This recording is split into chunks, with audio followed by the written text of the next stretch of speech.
Hello to you. God, it seems longer than just a day. It seems like it's been a while, but it was just yesterday. Welcome to Zenful Conversations. Thanks so much for being here and sharing in this message.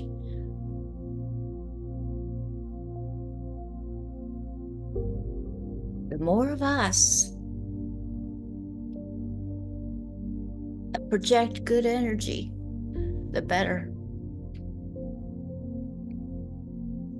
Welcome to Zenful Conversations. We are here in this community every single day having conversations, and I thank you for being a part of this wonderful community. Thanks for being in here. Thanks for sharing in this message. Thanks for being a light in this world. We are this year going over the Book of Awakening by Mark Nepo.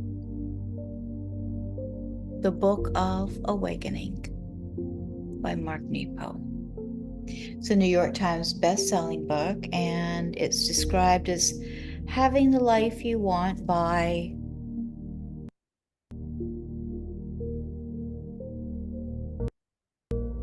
being present to the life you have. And so we're talking about being present for our own lives. And many of you know, maybe you don't know. Anyway, I've recently started realizing that this writing stuff down, explorative writing, restorative writing, therapeutic writing, free writing, whatever it is you want to call it, it allows whatever's going on here to come out.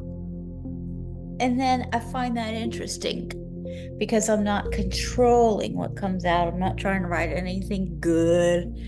I'm exploring my thoughts. And I just think that's very fascinating. What I find fascinating about it is because we are in groups and we share, because you're in a safe space without judgment. It's about exploring ourselves.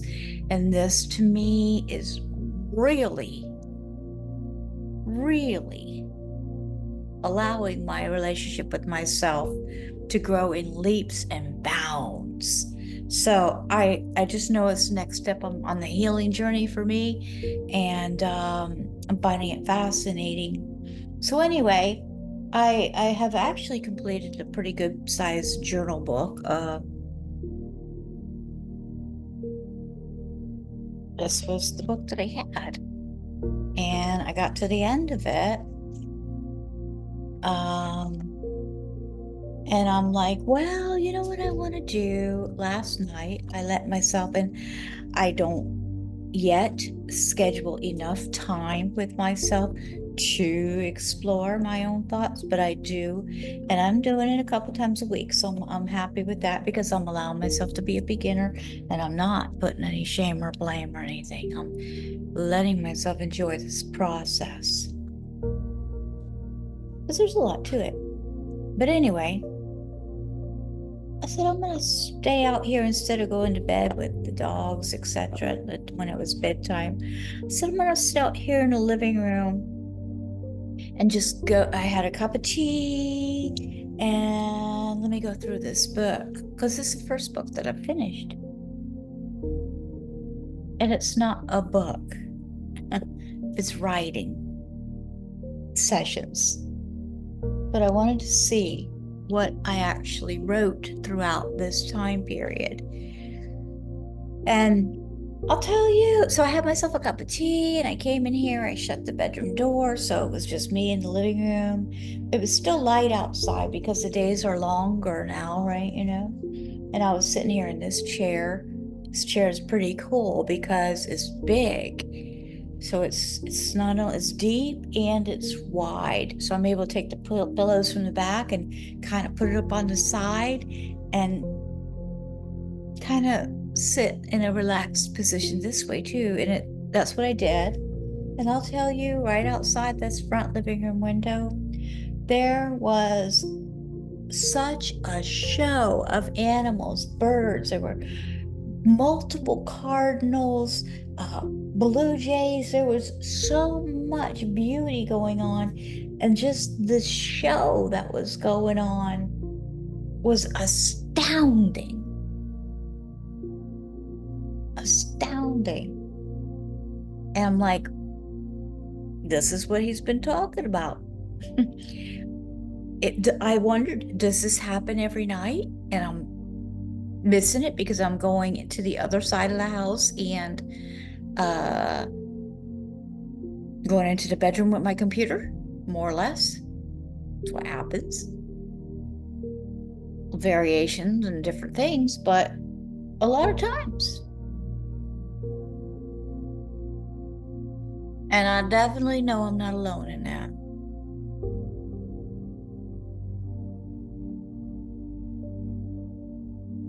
But it made me think, wow,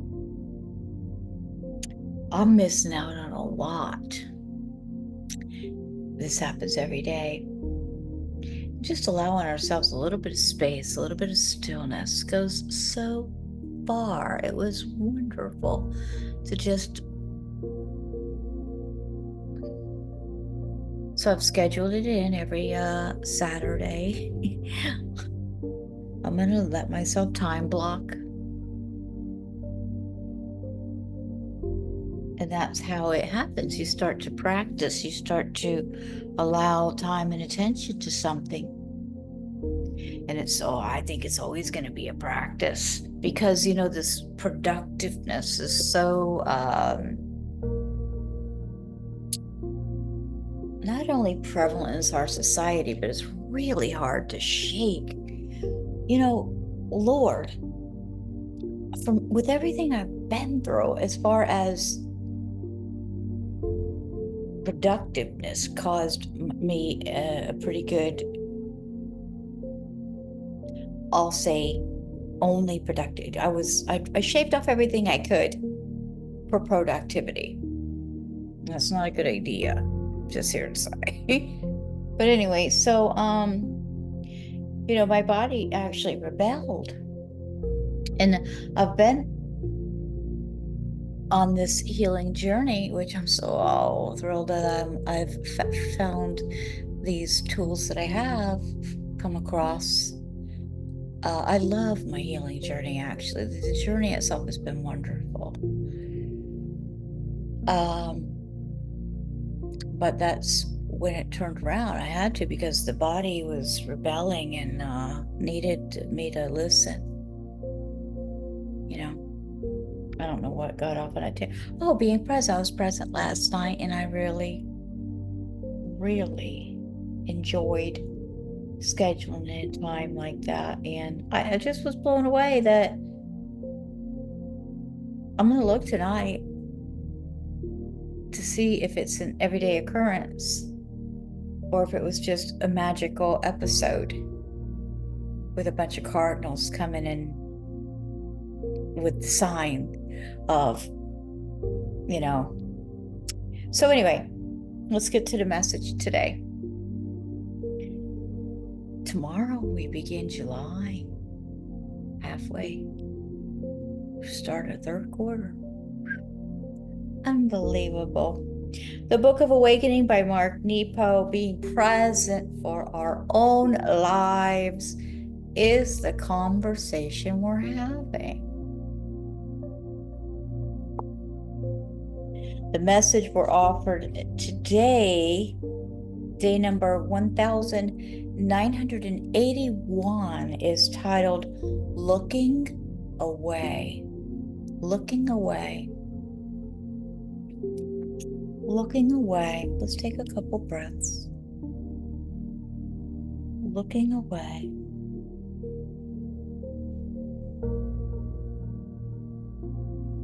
There's a quote here at the beginning offered to us by June Singer, and it says, in exchange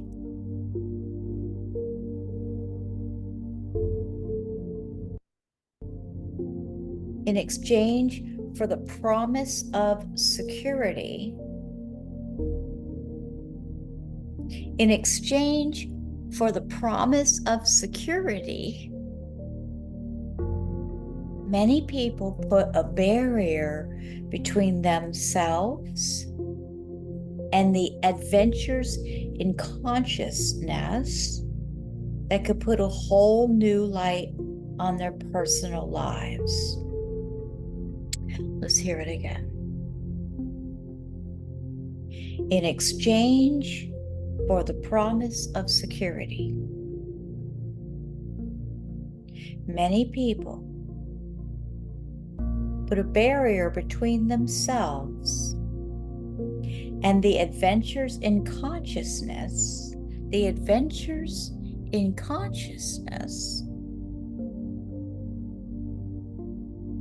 that could put a whole new light on their personal lives.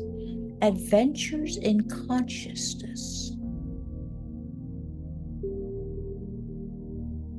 To pull into the truth of things is very strong.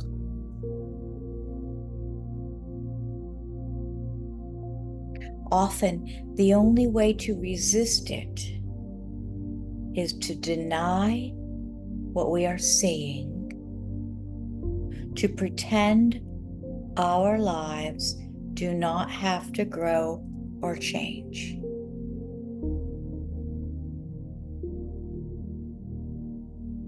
The pull into the truth of things is very strong. And often the only way to resist that is to deny what we are seeing, to pretend our lives do not have to grow or change. How does that feel?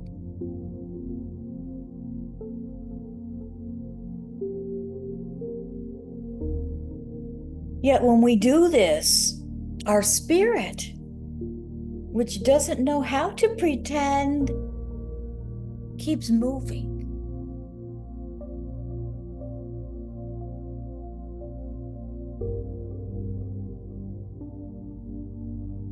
Or as the Upanishads says, the spirit is swifter than the mind. Thank God.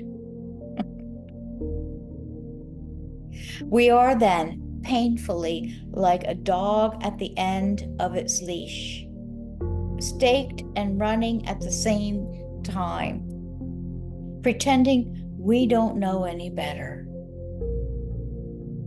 Let's let that come in and land. Hold on to it.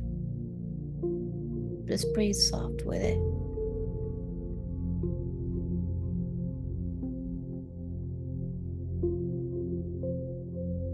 It's interesting to watch these messages, to observe these messages coming in and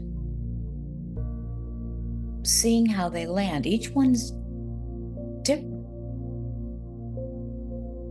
And it's interesting, like this one is a little bit,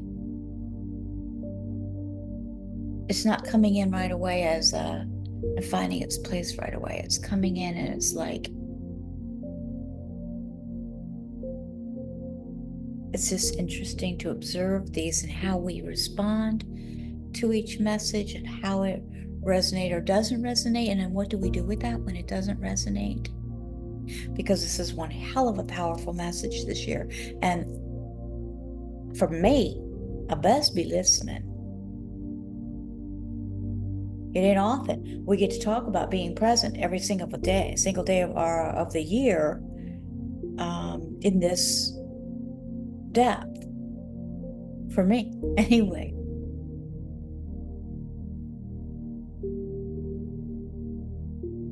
So the spirit is swifter than the mind. We are then painfully like a dog at the end of its leash,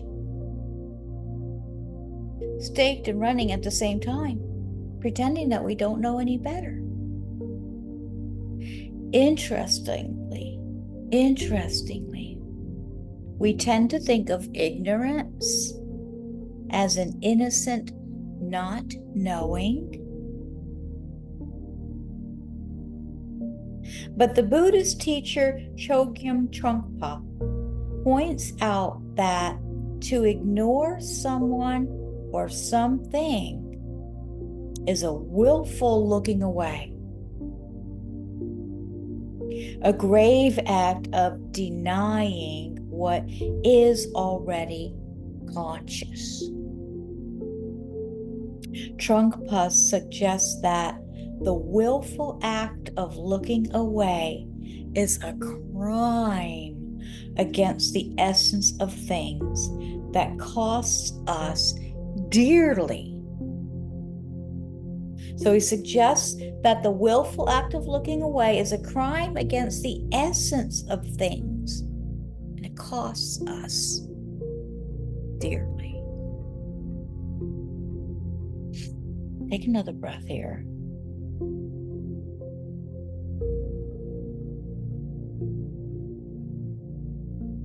When we find our spirit on the move,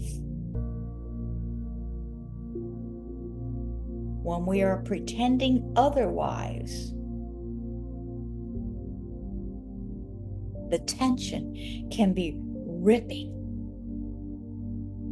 It leaves us all with the need to learn how to discern between an innocent not knowing and a willful looking away.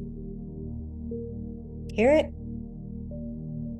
It leaves us all with the need to learn how to discern between an innocent not knowing and a willful looking away.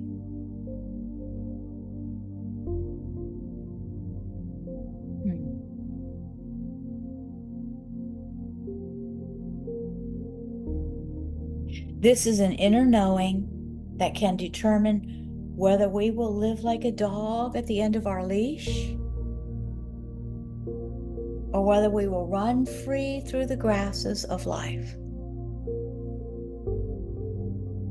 This can't help, I can't help but think when I read this, the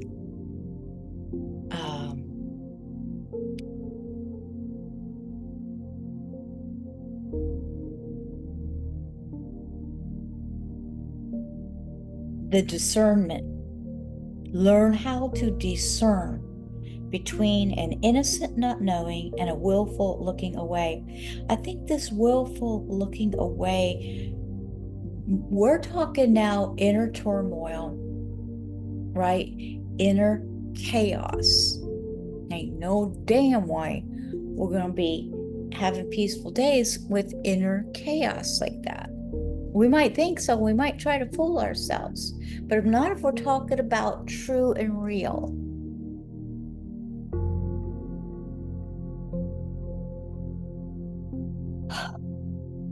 Let's just take a couple breaths.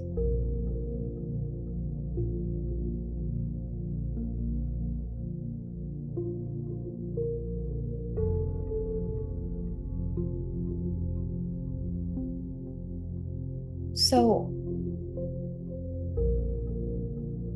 we're talking about being present.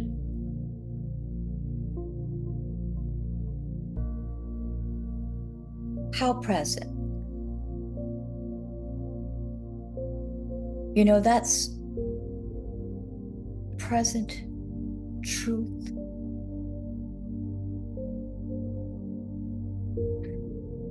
The center of existence. How close can we get to it?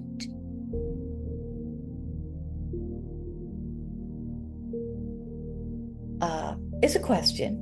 Maybe it's not a practice. You know, maybe you only want to get so present, right? Whatever, right? And I think it's a fluid thing. Like a lot of you know, we look for a destination, and I don't think it is.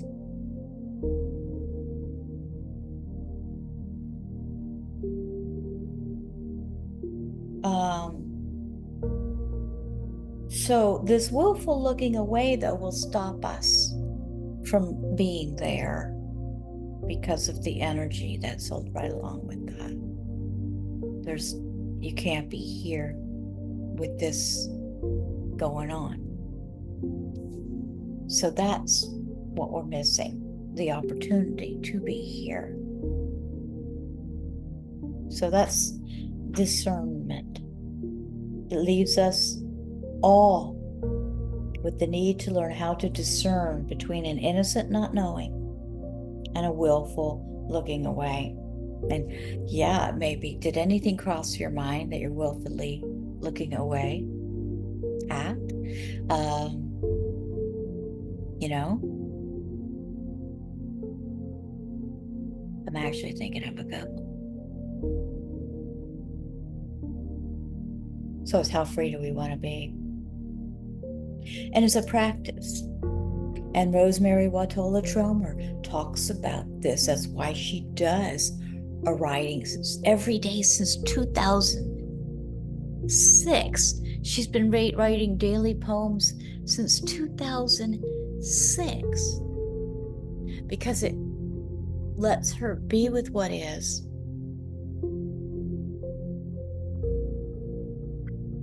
and process things. It's a practice that's helped her greatly navigate life, I would say for sure. Let's see what the meditative offering is today. Asks us to sit quietly and center ourselves. So let's do that. Let's bring it on in. Let's soften the face, the jaw, the shoulders, the neck, and all. Let it release the breath. Soften the breath. Let the breath get a little bit deeper. Release that jaw again. Let yourself relax. Sit quietly.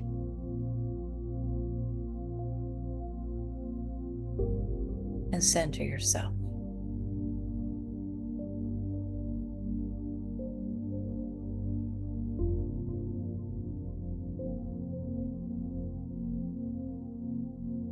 And as you breathe slowly,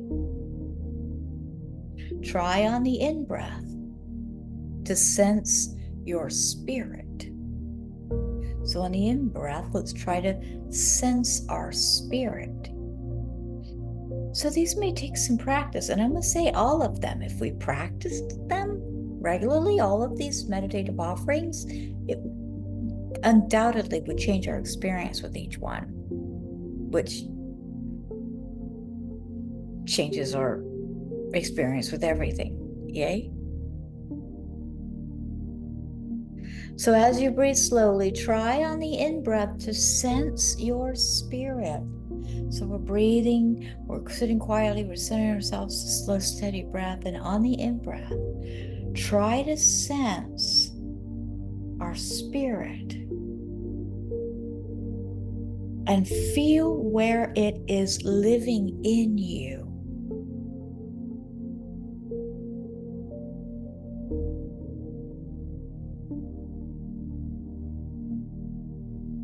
And on the out breath, try to feel your place in the world where you go through the days. Try to feel your place in the world where you go through your days. Try to feel your place in the world.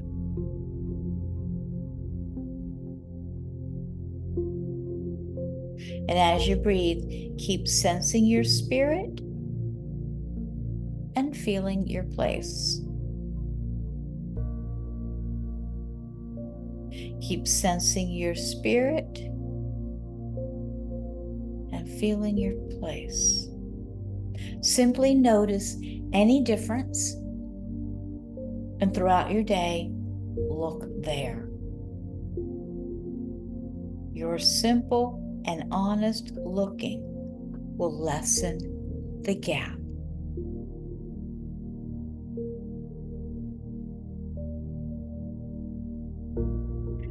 Giving loving attention to it. It's all it takes. It's all it takes. There may still be a gap, but damn well, we keep practicing this stuff, it'll get smaller. Can't help it. Love shows up for us.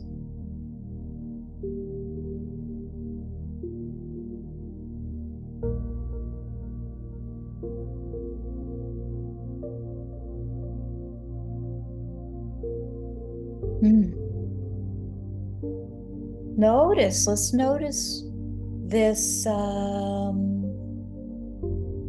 innocent not knowing and willful looking away. Noticing. Oh, tomorrow we start July. Ooh. Thank you so much again for sharing in this message and in this conversation, for being a light in our world when it's very much needed right now. In gratitude, and we'll see you guys tomorrow. Namaste.